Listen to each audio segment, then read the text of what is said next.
లోకాధ్యక్షः సురాధ్యక్షో ధర్మాధ్యక్షः కృతాకృతః చతురాత్మా చతుర్వ్యూహశ్చతుర్దంష్టశ్చతుర్భుజः.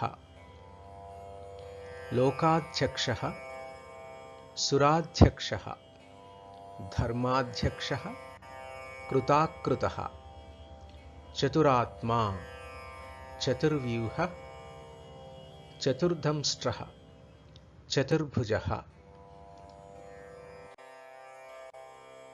లోకాధ్యక్షః అంటే లోకాలకు ప్రభువు.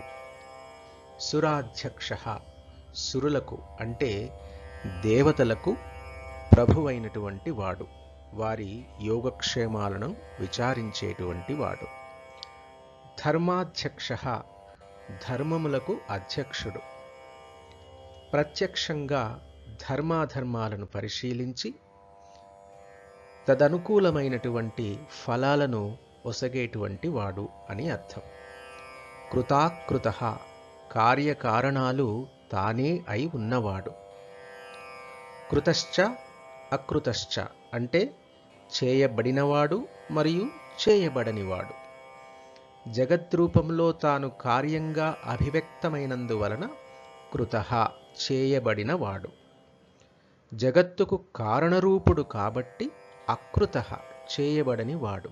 ఇలా కార్యాకారణుడు తానే అయి ఉన్నాడు.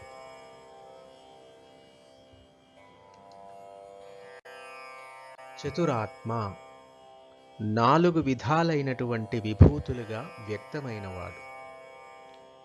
సృష్టి స్థితి లయల కొరకు నాలుగు విధాలైనటువంటి రూపములుగా వ్యక్తమైనవాడు. అంటే నాలుగు వేదాలుగా, నాలుగు యుగాలుగా, జాగ్రత్త స్వప్న సుషుప్తి తురీయాలనే నాలుగు అవస్థలుగా, నాలుగు దిక్కులుగా వ్యాపించి ఉన్నవాడు విష్ణువు. చతుర్వ్యూహః అంటే నాలుగు విధాలైనటువంటి వ్యూహములు కలవాడు. సర్వాంతర్యామి అయిన జనార్దనుడే వాసుదేవుడు, ప్రద్యుమ్నుడు, అనిరుద్ధుడు, సంకర్షణుడు అనే నాలుగు రూపాలుగా తనను తాను వ్యూహించుకొని సృష్ట్యాది కార్యాలను నిర్వర్తిస్తూ ఉంటాడు. చతుర్దంష్ట్రః అంటే నాలుగు కోరలు కలిగినవాడు. నరసింహావతారంలో నాలుగు కోరలు కలిగి మనకు దర్శనమిస్తాడు స్వామి. చతుర్భుజః అంటే నాలుగు భుజములు కలిగినవాడు అని అర్థం.